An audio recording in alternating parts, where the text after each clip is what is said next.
세 가지 질환이 모두 니코틴과는 사실은 무관합니다. 말씀하신 부분에 대한 부분을 조금 반박을 하면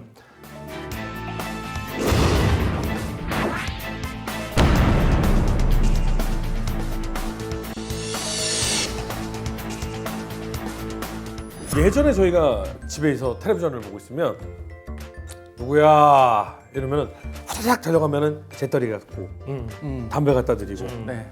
모두가 집안에서 담배 피우던 시절이 있었고요. 그거 조금만 이전에는 버스에서도 어르신들 담배를 태우고 네, 맞아요. 네. 근데 어느 순간부터 담배를 집에서 피워? 금연해야지 이런 얘기들이 막 생겼던 것 같거든요. 이게 언제부터 시작이었을까요? 제가 조금 설명드리면 얼마 안 됐어요 사실은. 네. 이제 한 30년 조금 더 됐으려나요. 네, 네. 그리고 국가가 처음부터 금연하세요라고 얘기한 게 절대 아닙니다. 네. 어떻게 보면 시민운동으로서 처음에는 그것도 재밌는 거는 이 소비자 연합, 우리나라에 한국 소비자 연맹이라는 곳이 있었어요. 네. 이제 돌아가셨지만 고 정광모 회장님께서 네. 해외에 있는 소비자 연합 뭐 이렇게 모이시는 어떻게 학회를 갔더니 금연 얘기를 막 하더래요. 네.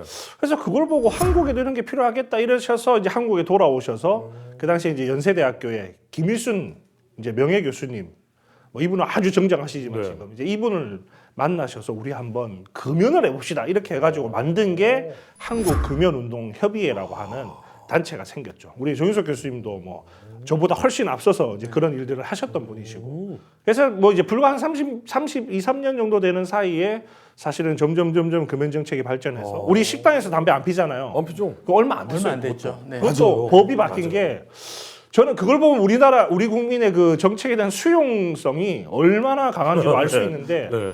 2015년에 모든 음식점이 사이즈와 관계없이 다 금연구역 됐으니까 불어봐 이제 한 4, 5년 뭐 밖에 안 됐죠. 예. 그러니까 사실은 시작은 얼마 안 됐지만 그래도 굉장히 빨리 변하고 있고 또 재밌는 게 이제 이주일의 선생님의 그 금연 광고 그건 아마 모든 분들 다 기억하실 텐데 담배 피우지 마세요. 이렇게 얘기하셨어요. 담배 맛있습니까? 그 독약입니다. 저도 하루에 2갑씩 피웠습니다.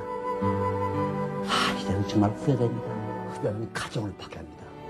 국민 여러분, 담배 그만해주세요. 그게 이제 2002년도 그것도 불과 18년 전. 와, 20년도 안 됐구나. 네, 안 됐어요. 그때 제가 이제 저는 분석할 때 이제 이주일 선생님의 그 멘트 그때 광고도 중요했지만 또 그 당시에 밀레니엄 우리 세대 뭐 이러면서 네. 이제 2000년 이후 넘으면서 건강에 대한 관심들, 네. 웰빙 뭐 이런 것들이 금연을 좀 이렇게 확산하는데 큰 영향을 미치지 않았나. 자, 그러면 뜨거워졌던 열기를 잠시 식혔으니까 4번 네, 질문으로 한번 넘어가 보도록 하겠습니다.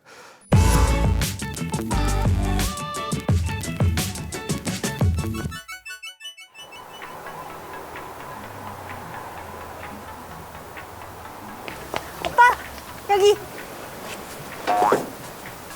미안, 내가 좀 늦었지. 괜찮아. 나 기다리다가 혹시 담배 핀 거 아니지? 아니, 지금까지 3전 3패야. 이번엔 꼭 지켜. 약속. 응. 복사.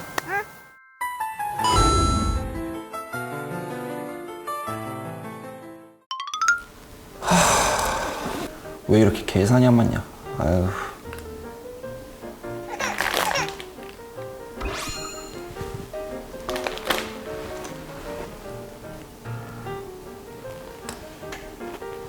이건 권료는 아니잖아. 그래도 전자담배로 바꾼 게 어디야?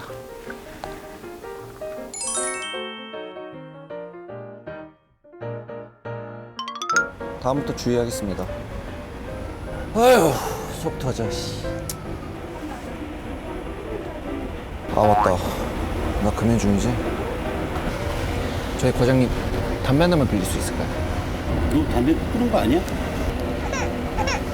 내일부터 다시 일일 하죠 뭐.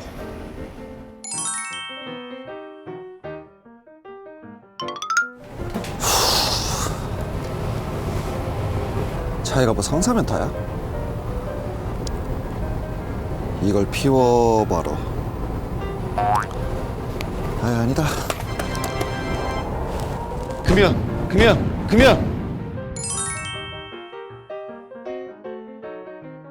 자, 금연에 성공하지 못한 사람의 선택은이라고 나왔는데 요거 말고도 사실은 아침에 화장실 갈 때 밥 먹고 나서 뭐 이럴 때 술 한잔 했을 때 특히나 이럴 때 이제 많이 올라오거든요.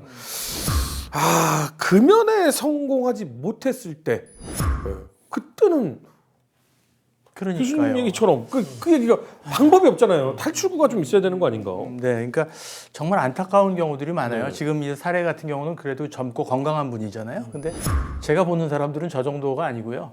그러니까 담배를 피다가 그 버거시병이라고 아시죠? 네네. 말초 혈관이 이게 네. 쪼그라들어서 발가락이 썩어 들어가요. 네. 그러면은 그 치료 방법이 일정 시간이 지나면 절단밖에 없어요. 그래서 발목이 잘리거든요. 그러면은 태어날 때는 담배가 얼마나 무섭겠어요. 한 1년쯤 있다가 다시 또 오른쪽 발이 썩어와요. 그런 분들. 그 다음에 심근경색증은 사실 요즘 현대의학이 발달해서 그렇지 옛날 같으면 뭐 한 번 오면 거의 뭐 50% 이상 사망이고 그런 병이잖아요. 네. 근데 요즘 스텐트 해가지고 살려놓잖아요. 네네. 나갈 때 다 끊고 나가죠. 끊겠다고 약속하죠. 근데 1년 있다 오면 그 중에 한 50%는 노로 피고 와요. 또. 그러니까 이게 너무 이 중독성이 심하고 어렵다는 거를 절감하기 때문에 네. 담배를 해도 안 되는 사람들 네. 뭐 그런 분들에 대해 저도 상담도 하고 먹는 금연약도 처방하고 니코틴 패치도 드리고 다 하죠. 그래도 못 끊으시면 어떡할 거냐. 네. 이제 그럴 때 저는 이제 전자담배를 권하는 겁니다. 네. 특히나 이제 이게 유용한 경우가 호흡기 질환 있는 분들 있죠. 그러니까 아까 그 액상형 전자담배랑 연초와의 결정적 차이는 얘는 증기고 이거는 먼지거든요. 네. 그러니까 증기는 폐로 들어갔을 때 물론 이게 깔끔한 증기는 아니에요. 오염된 증기예요. 니코틴과 여러 가지 뭐 물질로 뭐 가양 물질로 오염된 증기지만 폐로 들어가면 폐에서 그냥 물이 흡수되는 건데 일반 연초 담배는 들어가면 먼지가 쌓이거든요. 그거는 흡수되질 않아요. 계속 축적되거든요. 그러니까 당연히 그 폐의 용적을 차지한다고. 네.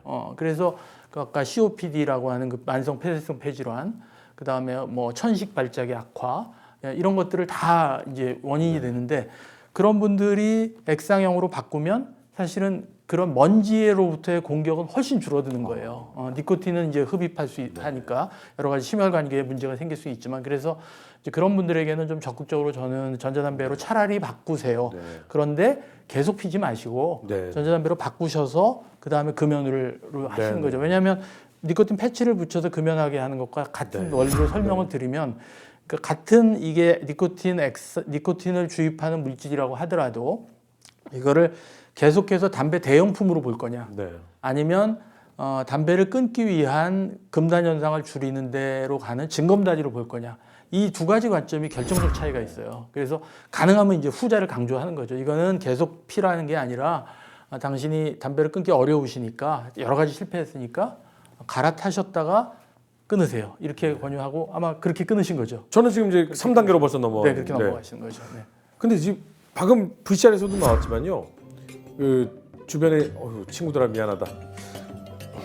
부인께서 혹은 여자친구가 혼내서 담배를 끊은 친구들 있잖아요.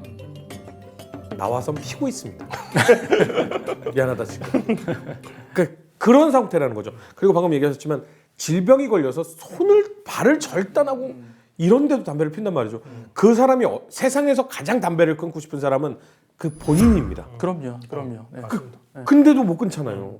그러니까 저는 지금 요 포인트에 있어서의 교수님 말씀에 저는 전적으로 동의합니다. 네네. 왜냐하면 어차피 이제 저 같은 사람은 공중보건을 하는 정책을 연구하는 사람이니까 인구 전체를 들여다보면서 이게 새로운 게 들어와가지고 우리 아이들 이런 생각 그 부분도 우리 교수님 다 동의하시는 부분들이 근데 교수님처럼 매일 그런 환자를 보는 의사 입장에서는 네네. 얼마나 안타겠어요. 그렇죠. 저는 그 부분에 교수님의 그 열정과 그 부분을 정말 존경하는데 어쨌든 매일 들어와 그리고 100년을 들여다보면서 금연하라고 했는데 못 끊어. 그때는 뭔가 마지막 방법 저는 100% 동의합니다. 근데 하나 이제 어려운 점이 과연 그 사람에 대한 기준을 어떻게 세울 거냐.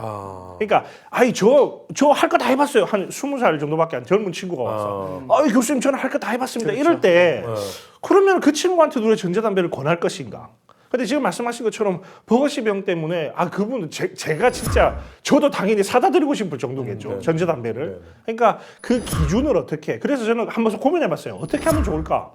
차라리 그러면 국가에서 제공하는 서비스에 무조건 뭐 몇 번 이상 가입을 해가지고 그래도 실패했어. 그러면 이 사람에게는 한번 좀 전자담배를 권해야 되는 거 아니냐 이런 생각. 분명히 제가 아까 말씀드렸지만 시기가 중요한데 분명히 한 10년, 20년 뒤에 우리도 그걸 고민할 때가 있을 거고 저도 전자담배에 대한 유용성에 대해서 얘기할 때 올 것 같아요. 저도 제 개인적으로 생각해 보면. 근데 어쩌면 그 기준을 우리가 어떻게 설정할 것인지에 대한 고민을 많이 해야 될 것 같다. 그래서 지금 같은 사례 우리 젊은 친구로 본다고 하면 아이 뭐 전자담배보다는 그래도 저 같으면 사례 3번처럼 무조건 야 금연이야라고 하고 싶어요. 근데 저게 다른 정말로 그 위중한 환자라고 하면 저 같아도 그냥 전자담배 쓰셔야 될 것 같은데요.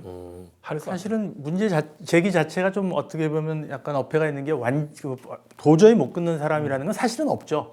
뭐 끊으려고 마음 먹으면 어떻게든 끊을 수는 있을 거예요. 여러 번 담배를 입에 댈 도전하면. 때마다 극악의 고통을 받게 된다면 끊을 수도 있겠죠. 네, 그렇죠. 근데 이제 그게 이제 나이에 따라서 볼 거는 저는 아니라고 그렇죠. 보고요. 그것도 그러니까 젊은 사람일수록 빨리 끊을수록 끊으면 더 이득이 효과가 많잖아요. 그렇죠. 그러니까 이 전자담배를 금연 보조제로 활용해서 금연하러 하자는 거를 우리 이 세사님처럼 그거를 라스트 초이스 마지막으로 남겨둘 건 아니라고 저는 보고, 그러니까 영국이 그렇게 하는 거거든요. 그러니까 일반적인 그런 금연 패치나 약물 치료로 실패하면 그런 사람들에게는 그 다음에 바로 세컨 초이스로 이제 전자담배로 이걸 금연 목적으로 사용해서 끊으세요라고 권유하거든요. 그렇게 해서 어쨌든 한 살이라도 젊을 때 끊으면 네. 그 사람의 남은 폐 용적이 훨씬 더 건강하게 나머지를 독성도 좀 배출할 수 있고 하기 때문에요. 조금 일찍 권하는 것도 저는 방법이라고 보거든요. 그 지금 이것에 대해서는 사실은 두 분이 어느 정도는 합의점을 네, 찾으셨어요. 합의점이죠. 자, 그렇다면 과연 이번 사안의 결론은 어떻게 났는지 확인하시죠.